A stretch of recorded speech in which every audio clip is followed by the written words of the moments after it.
Namaskar. Let us talk about essential things, the most important things on the spiritual path. It is said, Kshurasya dara nishita duratya. Spiritual path is just like a razor's edge, very sharp. If you move on the spiritual path, you may fall easily and you may cut, you may get injured on the spiritual path. So we need to widen the path. We need to make it more safe to walk upon. And if you have proper attitudes, then the path becomes as wide as a comfortable road. Even you fall on that path, we are not getting injured. So one of the most essential things in life of spirituality is proper attitude. That the most proper attitude is subjective approach through objective adjustment. What is subjective approach? You approach subjectivity. Subject is your soul. When I look at my hand, my eyes is the subject and the hand is the object. And my mind is the subject and my eyes is the object. My soul is the subject and my mind is the object. So I am moving to the innermost reality. That is subjective approach. It means for your inspiration, not expiration. Inspiration. You are dependent on the inner world. You are inspired from within, you are happy from within, you are motivated from within. That is subjective approach. You go inside, you touch the inner reality to become inspired, to become motivated. That is the path of the genius people. A genius does not depend on the external world. He finds the meaning inside.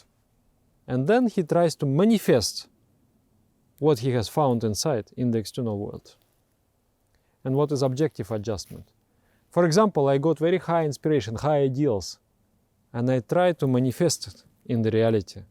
But then the reality is very unprepared for my high ideals.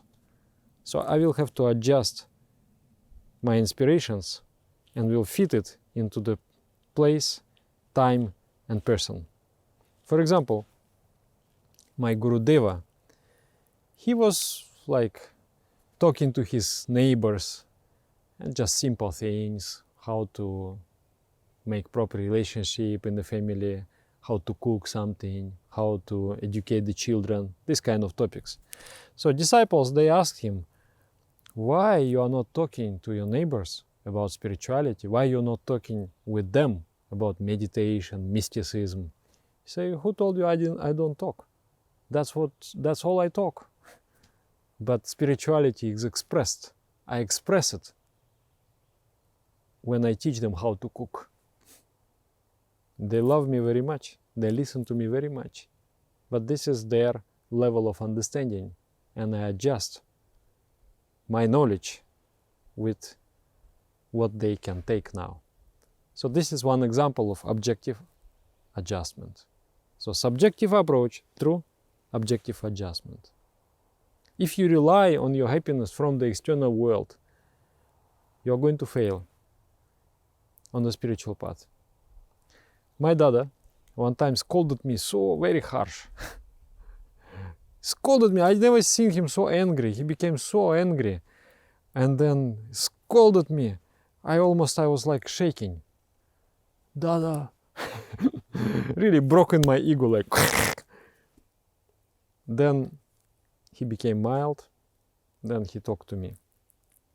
He said, look, and what I did, one senior practitioner did something wrong, and I decided that it's okay. If this very senior sadhaka is doing like that, I can also do like that.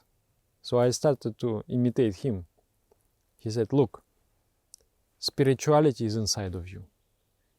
If you look outside, you will find so many mistakes, so many imperfections. Your mind will become negative and you will leave the path.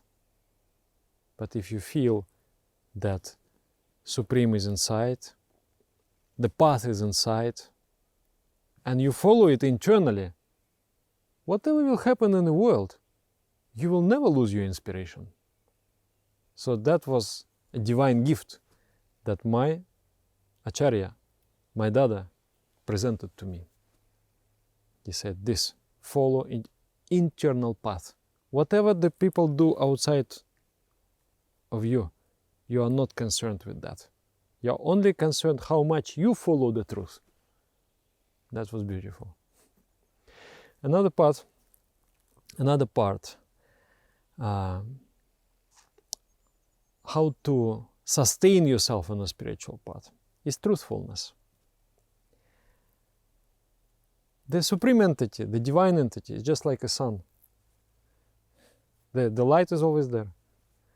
And my mind is like a mirror. So to catch the sun, I have to adjust the mirror. The mirror has to look directly on the sun. If the mirror is misadjusted somehow and look in different direction, then even the sun is there, that mirror is going to be empty. So many times, person has so many things, so many riches and treasures. Still, he feels himself unhappy. He still feels deprived of something. He has not got what he wants because there is no spark, there is no divinity reflected in his mind. So to adjust the mind with the divinity, and what is that divinity? It's the supreme truth. The truth is the basis of existence. Actually, the entire world is embedded in truth. It is built on truth. Like if you cut this tree, it will not lie you about how many years it lived. It will show there will be the circles there. And you can count how many years this tree exists. So everything, even you can speak untruth, but your face, your expression, your everything will speak the truth. Just by studying the face of the person, you can understand a little bit. You can understand the mood, you can understand the lifestyle, many things. Because the world is embedded in truth. It is only the mind is capable of falsehood. The mind is able to, through a complex logical operation, the mind is able to prove that white is black and black is white. But to make that, you have to sustain, as this falsehood is not sustained by the universal truth. The energy has to come from somewhere. So the energy will come from your mind, and it will draw your energy, will suck your energy out, making you spiritually weak. So in that regard, there is very, very important teachings coming from long time ago. Sadashiva, the first master, he said two important things. Number one, he said, Papasya kutila gatih. It means the ways of sin are always crooked, never straight. To make something bad, to do something bad, first you have to lie. First you have to deceive yourself. First you have to explain to yourself that bad is good and good is bad. Then only you are capable of doing something bad. That's why you cannot do anything bad unless your mind is crooked like that. So you become crooked. You become divorced with the truth. And second teachings of Shiva, he says, Mithaya vadi sada dukhi. Mitha means falsehood or illusion. Vadi means the one, the follower. The follower of falsehood. Sada dukhi. Sada always, dukhi always unhappy. Always wretched. He is an unhappy person. Very, very powerful statement. Mithaya vadi sada dukhi. Whatever you may be externally very successful, but if you are not truthful, you will not be happy. The inside, your soul knows there is a conflict between the construction of your mind, of your psyche, of your psychology, which is based on falsehood, with the soul, which is based on the truth. So there is a big crack between your soul and your mind. And that mind can never be happy. So to really reunite, like yoga means union, and religion etymologically comes from re-ligare, to reunite, similar meaning. So to restore the connection between, the first and foremost is truthfulness. It is sometimes scary to speak the truth, because even sometimes the truth may harm, and we feel very scared to. And some, mostly people have one or two spots, you know. Mostly the person is honest, but one to two spots is like he cannot admit something is there, and that like a black spot in the soul, it sucks a lot of energy out of him. So one has to admit the mistake. I try to, like, you miss, no? You miss the goal. The goal is divine, but you have mistaken. You wanted happiness. You did some action, and that was mistake. You didn't hit the goal. You wanted happiness, but you hit the unhappiness. Understand? So mistake. You did mistake. So you have to admit the mistake. And there are various ways to admit. One way is to admit to your soul. That's the most important. That is also scary, because to look at the truth and don't deny the truth and don't try to make the truth something else, for that you need a great discipline. For that you have to renounce I want and I don't want, I like and I dislike.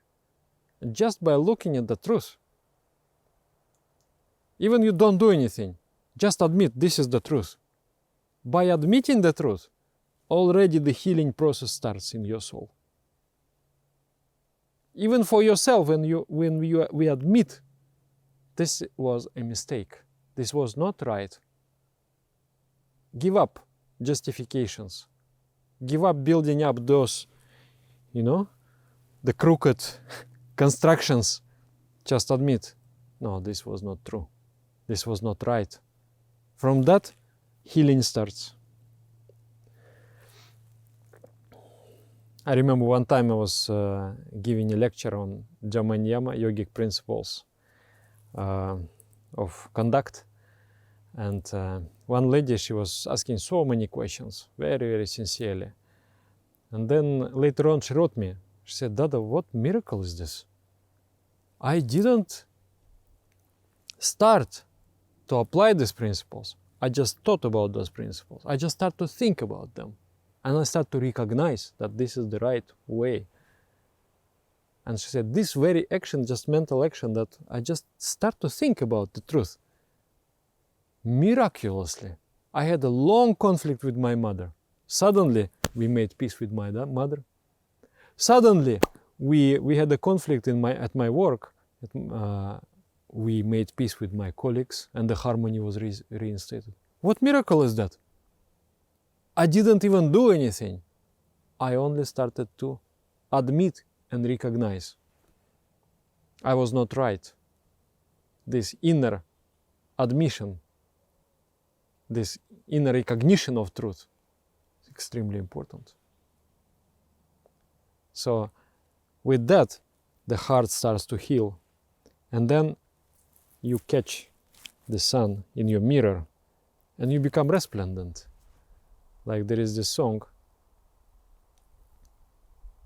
Ek polichant shudu akashe Tate dhara alote bashe Purna chandra tumi Purna rupesho Jochnai bharo mor chidakashe.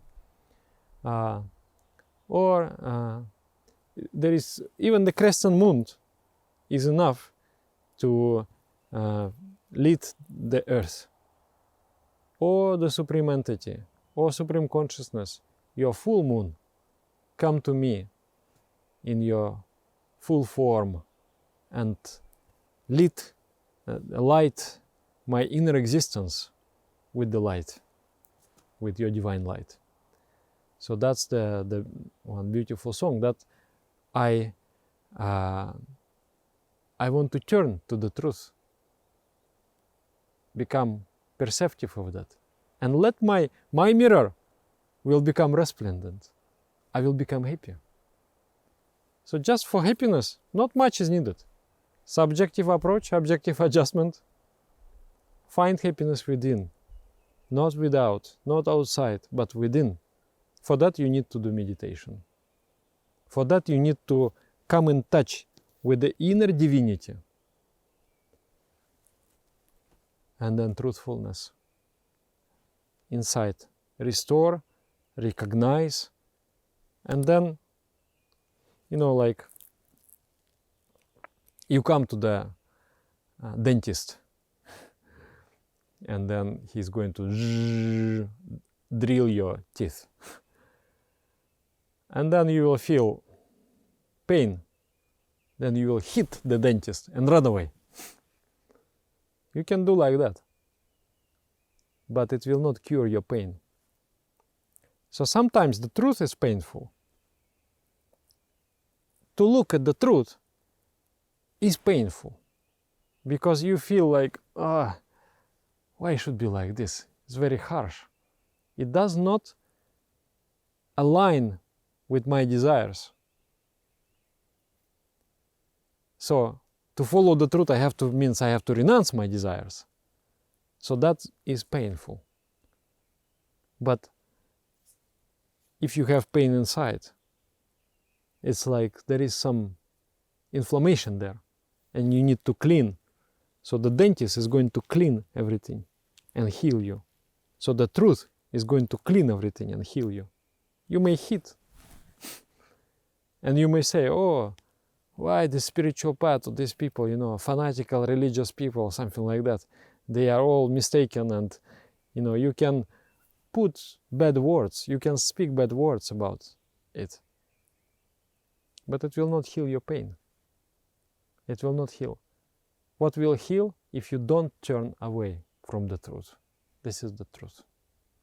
I may not be able to follow the path, but I recognize the truthfulness of the path.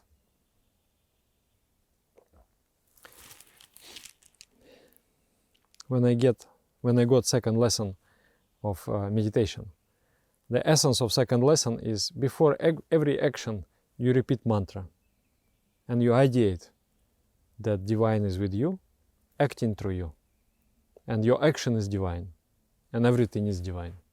Okay, this is the essence. So I asked my Dada, if I want to do something bad, should I repeat mantra or not? He said, well, if you want to do something bad, then don't do it, because you know that this is bad. I said, but I want it. For example, I want to smoke a cigarette. Should I repeat the mantra or not? He said, better you repeat the mantra. Because in that case, you understand this is wrong, you don't have strength. You are bound by many fetters, by many bondages. But at least you are not turning away from the divine. You are not hiding anything from the divine. I'm here, whatever I am like this. Weak or strong, I am at your mercy. I want to be better. And then you will not believe. I came home, I started to use mantra, I never smoke in my life again. He said that before you smoke, you ask yourself honestly, do I want to smoke or not? So when I was honest with myself, do I want to smoke? Then in my heart, in the core of my heart, I say, no, I don't want to smoke. And then, but my body and my mind, there is a habit, I want to smoke, but I don't want to smoke. So there is this kind of fight inside. I want to smoke, I don't want to smoke. Then finally, I don't want to smoke. Then I stopped. This is the power. One time, one man from the like Alcoholic Anonymous, he was in my class, and then we were introducing each other. I am Alex, I am this, that. Then he said, I'm a Theodore, the alcoholic. Actually, he was drug addict, the drug addict. And then everybody's like, a little bit strange way to introduce yourself. And then later on, we were drinking some tea with him, and we were talking. I taught him meditation. I said, why are you speaking like this? Why are you telling people you are a drug addict? He said, Dada, for me, it's very important to be truthful, because already I am 2 years, I'm not taking any drugs, but I feel still like I can take drugs anytime. So I only depend on the spiritual force. And that spiritual force can be with me only if I'm truthful. Wow. That time I really appreciated, I thought, this man. Actually, these 12 steps of the Alcoholic Anonymous is extremely spiritual. That is another proof that spirituality doesn't belong to any religion. This was invented by 2 alcoholics who really wanted to become healthy, to get rid of this bad habit. And then they analyzed their path and they created this genius system. And any spiritual practitioner, any mystic will analyze, will say, yes, this is the path. That's why spiritual path is not of a religion. It is inside of us. That's why I'm saying the truth. There is a universal truth. We all built on that truth. We all depend on the truth. It's like a root of our existence. And the moment we divorce with that truth, we become dukhi.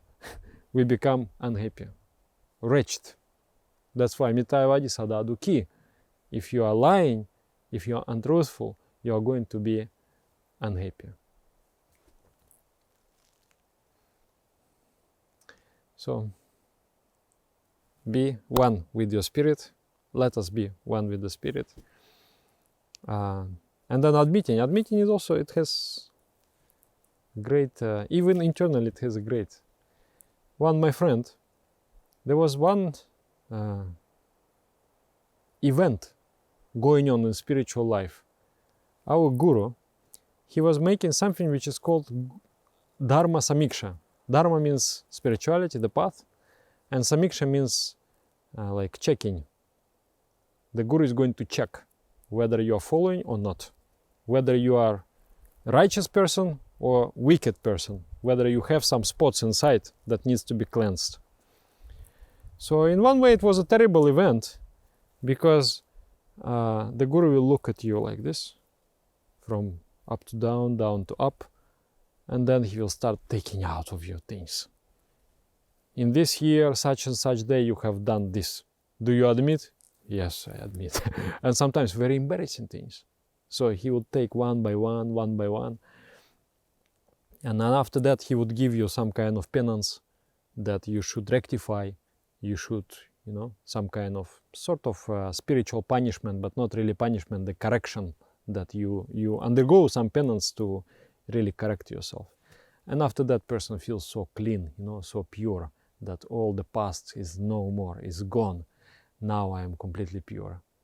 So my friend, he said, I've done something not very nice, something embarrassing.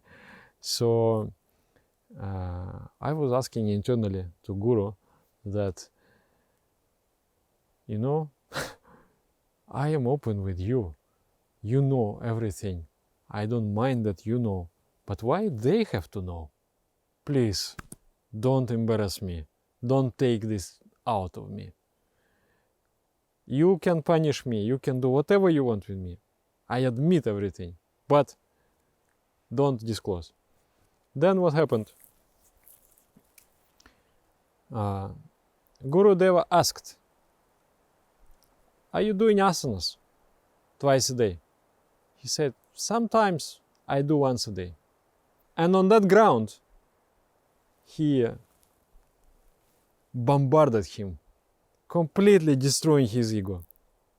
You know, saying pinchy words, different, in a very, he dealt him like anything. For 40 minutes, 50 minutes, he was dealing him, like tearing him apart. And then he was accepting it. He was taking it like a divine grace. Okay, I understand. Thank you very much. You're not disclosing it, but I know why you're scolding me. And I deserve it. I accept it. And he said that after that, I felt so pure. I felt so blessed, actually. And it was, everybody was so surprised. Like other people, they did really some embarrassing things. And now the Guru has extracted those things from them. And he didn't scold them so much. He said, okay, this is your mistake. Now you change like this. You don't do mistake again. But this man is, he has not done anything. Okay, he has not done twice a day asanas. So what?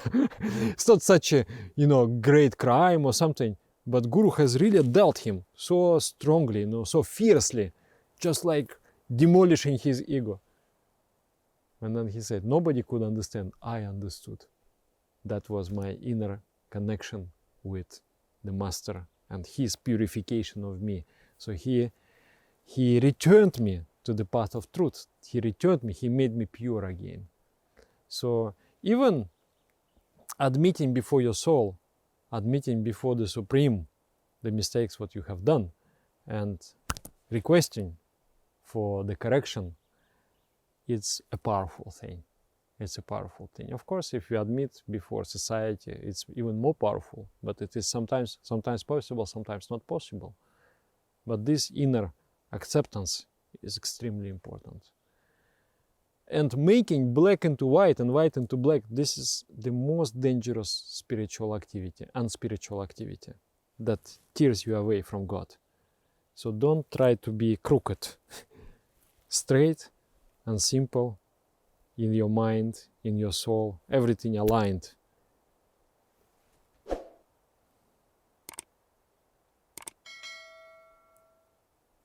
I found it very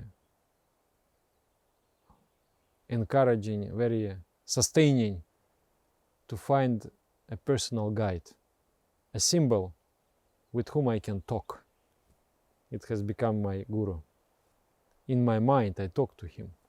In my mind, I admit whatever I've done, whatever I have done right or wrong, I just admit, and I am with him. And that sustains. That sustains. That's the spiritual force that carry you.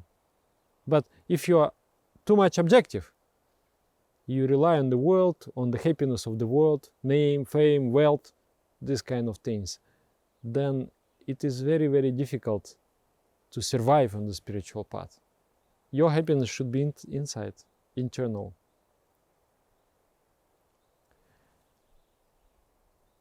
Yeah. Namaskar.